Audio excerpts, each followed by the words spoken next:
মৰমৰ ছাত্ৰ-ছাত্ৰীসকল, তোমালোকক মোৰ এই বিশেষ অনলাইন ক্লাছলৈ স্বাগতম জনাইছোঁ। আজি মই তোমালোকৰ মাজত পুনৰ উপস্থিত হৈছোঁ সপ্তম শ্ৰেণীৰ সমাজ বিজ্ঞান বিষয়ৰ এটি নতুন পাঠৰ সৈতে। পাঠটি হ'ল শ্ৰমৰ সমমৰ্যাদা আৰু সমমূল্য, পাঠ 21। তোমালোকে সমাজ বিজ্ঞান পাঠ্যপুথিৰ এই পাঠটি উলিয়াই লোৱা আৰু মনোযোগেৰে শুনি যোৱা। মৰমৰ ছাত্ৰ-ছাত্ৰীসকল, তোমালোকে এই ছবিকেইখনলৈ মন কৰা। ইয়াত আমাৰ ল'ৰা আৰু ছোৱালীৰ মাজত যে সুকীয়া দৃষ্টিভংগী প্ৰদৰ্শন কৰা হয়, এই কথাটোকে এই ছবিকেইখনৰ পৰা বা ছবিকেইখনৰ দ্বাৰা বুজোৱা হৈছে। আচলতে ল'ৰা বা ছোৱালীৰ ক্ষেত্ৰত আমাৰ পৰিয়াল তথা সমাজে কি কাৰণত বেলেগ বেলেগ বা পৃথক পৃথক দৃষ্টিভংগী গ্ৰহণ কৰিবলগীয়া হয়, এই কথাটি আজি আমি আলোচনা কৰিম এই পাঠটোৰ জৰিয়তে। তোমালোকে মনোযোগেৰে শুনা। আচলতে ল'ৰাসকলক বা পুত্ৰ সন্তানসকলক পিতৃ মাতৃয়ে কন্যা সন্তানতকৈ বা ছোৱালীতকৈ অধিক গুৰুত্ব দিয়া আমি সমাজত দেখিবলৈ পাওঁ।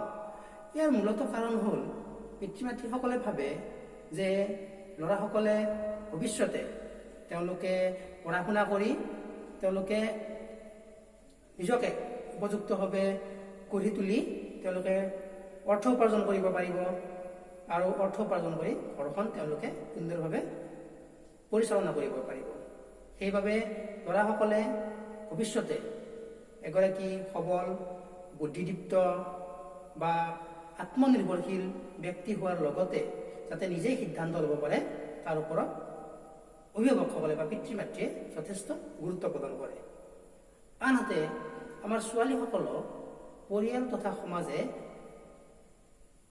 অৱহেলাৰ যি মনোভাৱ সেয়া পোষণ কৰা আমি দেখিবলৈ পাইছোঁ বা দেখিবলৈ পাওঁ। অৰ্থাৎ ছোৱালীসকলক কিছু অৱহেলাৰ দৃষ্টিৰে চোৱা যায়। ইয়াৰ কাৰণ হ'ল ছোৱালীসকলে এটা সময়ত তেওঁলোকে উপযুক্ত বয়সত তেওঁলোকক আনৰ ঘৰলৈ বিয়া দি উলিয়াই দিব লাগিব। সেইবাবে ছোৱালীসকলক কিছু অৱহেলাৰ দৃষ্টিৰে চোৱা আমি সমাজত প্ৰায়ে দেখিবলৈ পাওঁ। সেইবাবে ছোৱালীসকলক বুজা হোৱাৰ পিছৰে পৰা তেওঁলোকক এটি বেলেগ পৰিৱেশত গঢ় দিয়া হয়। তেওঁলোকে মৃদুভাষী বা ভয়াতুৰ বা নমনীয় স্বভাৱৰ বা পৰনিৰ্ভৰশীল এনেকুৱা ধৰণৰ পৰিৱেশ এটাৰ মাজত ছোৱালীসকলক গঢ় দিয়া আমি দেখিবলৈ পাওঁ বা পিতৃ মাতৃয়ে ছোৱালীসকলক তেনেধৰণৰ আচৰণ প্ৰদৰ্শন কৰা আমি দেখিবলৈ পাওঁ।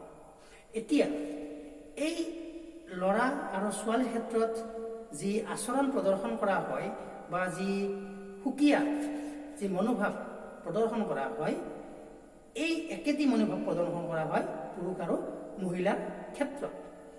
এতিয়া পুৰুষসকলে যিবিলাক কাম কৰে সেই কামবিলাক মহিলাসকলে কৰিব নোৱাৰে বা কৰিব নাপায়, তেনেধৰণৰ আচৰণ এটা বা মনোভাৱ এটা প্ৰদৰ্শন কৰা আমি দেখিবলৈ পাওঁ। বা পুৰুষসকলে যি শ্ৰম কৰে আৰু মহিলাসকলৰ যি শ্ৰম, এই শ্ৰমৰ মাজত তফাৎ বা পাৰ্থক্য এটা আমি দেখিবলৈ পাওঁ বা আমাৰ সমাজত তেনেকুৱা ধৰণৰ ধাৰণা এটা চলি আহিছে। এতিয়া এই পাঠটিৰ জৰিয়তে তেনে ধাৰণাৰ মূল কাৰণ কি, এই সম্পৰ্কে কিছু এই পাঠটিত আলোচনা কৰা হৈছে। শ্ৰমৰ সমমৰ্যাদা, এই কথাটো বা এই যিটো বিষয়, এই বিষয়টো এটি কাহিনীৰ জৰিয়তে আগবঢ়াই নিয়া হৈছে। কাহিনীটো এনেকুৱা ধৰণৰ যে সুমিত্ৰা হাজৰিকা এগৰাকী সহজ সৰল হাঁহিমুখীয়া মহিলা আৰু তেওঁৰ স্বামী অৰুণ হাজৰিকা তেওঁ এগৰাকী চাকৰিয়াল। চাকৰি সূত্ৰে তেওঁ প্ৰতিদিনে অফিচলৈ যায় আৰু ৰাতিপুৱা অফিচলৈ যায় আৰু গধূলি ঘূৰি আহে। আৰু তেওঁৰ যিগৰাকী শাহুৱেক পুণ্যপ্ৰভা হাজৰিকা, তেওঁ ইটো সিটো বেমাৰত আক্ৰান্ত, অৰ্থাৎ তেওঁ এগৰাকী ৰোগীয়া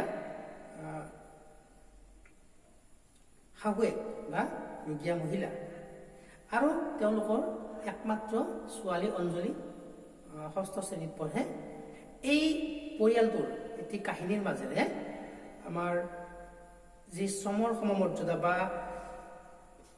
মহিলা আৰু পুৰুষৰ কামৰ যিটো পাৰ্থক্য এইটো দেখুওৱা হৈছে। অৰুণ হাজৰিকা প্ৰতিদিনে অফিচলৈ যায় আৰু তেওঁৰ ছোৱালী অঞ্জলি পঢ়া শুনা কৰে ক্লাছ 6ত। আৰু তেওঁৰ শাহুৱেক পূৰ্ণপ্ৰভা শইকীয়া অৰ্থাৎ সুমিত্ৰাৰ শাহুৱেক পূৰ্ণপ্ৰভা শইকীয়া ৰোগত আক্ৰান্ত, মই ইতিমধ্যে ক'লোৱে। সুমিত্ৰা হাজৰিকাই এই গোটেইবিলাক কাম কাজ, দিনটোৰ যিবিলাক কাম কাজ, এই গোটেইবিলাক পৰিচালনা কৰিবলগীয়া হয়।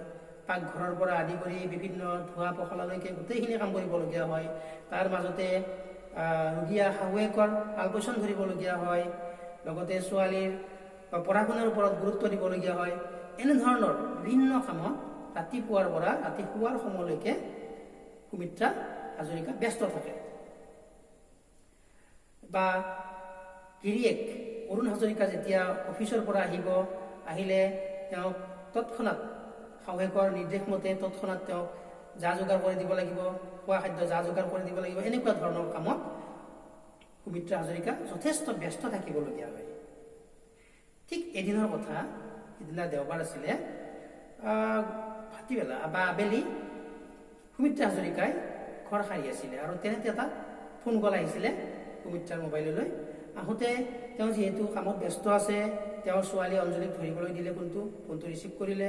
কৰাৰ পিছত উচ্চস্বৰে অঞ্জলিয়ে কৈছিল যে নাই, মোৰ মা কাম নকৰে, ঘৰতে থাকে, তেনেধৰণৰ কথা কৈছিল। আৰু সুমিত্ৰাই বৰ বিশেষ সেই সময়খিনিত ইমান এটা গুৰুত্ব দিয়া নাছিল বা কোনে ফোন কৰিছিল তেওঁ জানিব বিচৰা নাছিল, যিহেতু তেওঁ কামত ব্যস্ত থাকে আৰু তেওঁ যিহেতু এগৰাকী সহজ সৰল মহিলা, তেওঁ এনেকুৱা ধৰণৰ সৰু সুৰা কথাত বৰ বিশেষ মন নিদিয়ে।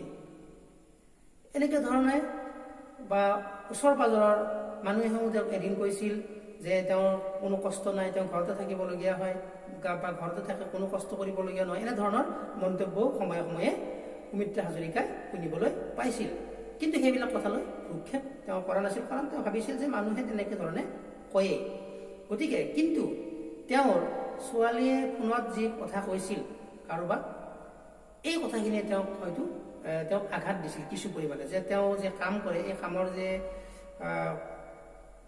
কোনো মূল্য নাই, এই কথাটো ভাবি তেওঁ কিছু আঘাত দিছিল। কিন্তু তেওঁ ভাবিছিল যে তেওঁৰ ছোৱালী অঞ্জলিৰ গাত তেনেকুৱা ধৰণৰ দুখ নাই, এয়া পৰিৱেশে কৰিছে আৰু পৰিৱেশে বাধ্য কৰাইছে তেওঁক তেনেকৈ ক'বৰ বাবে, এইটো তেওঁ মনতে ভাবিছিল। ইয়াৰ পিছত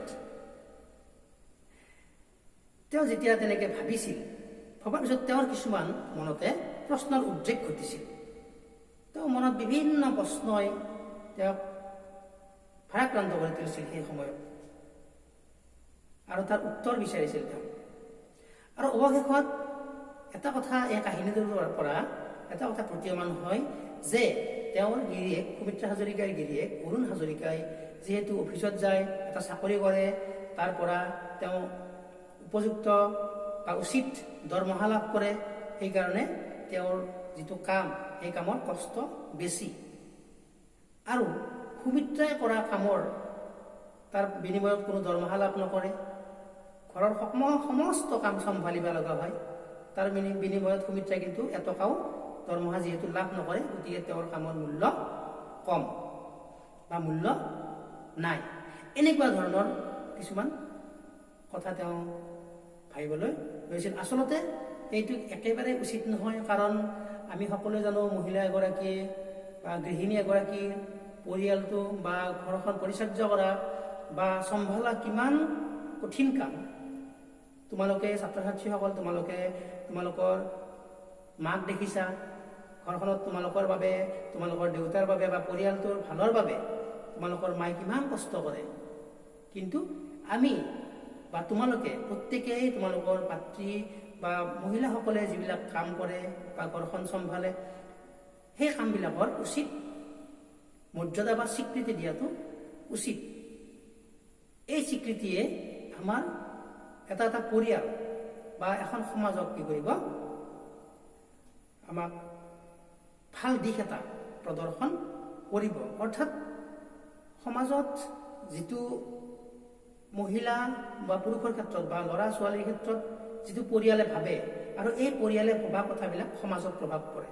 গতিকে আমি যদি পৰিয়ালবিলাকে যদি সকলোকে সমমৰ্যাদা দিওঁ, পুৰুষ মহিলা সকলোকে যদি সমমৰ্যাদা দিওঁ, ল'ৰা ছোৱালী বা পুত্ৰ সন্তানেই হওক বা কন্যা সন্তানেই হওক, আমি যদি সকলোকে সমান মৰ্যাদা দিওঁ, তেতিয়াহ'লে আমাৰ পৰিয়াল তথা সমাজ এখন সুস্থভাৱে পৰিচালনা কৰাত সহায় হ'ব বুলি আমি বিশ্বাস কৰিব পাৰোঁ।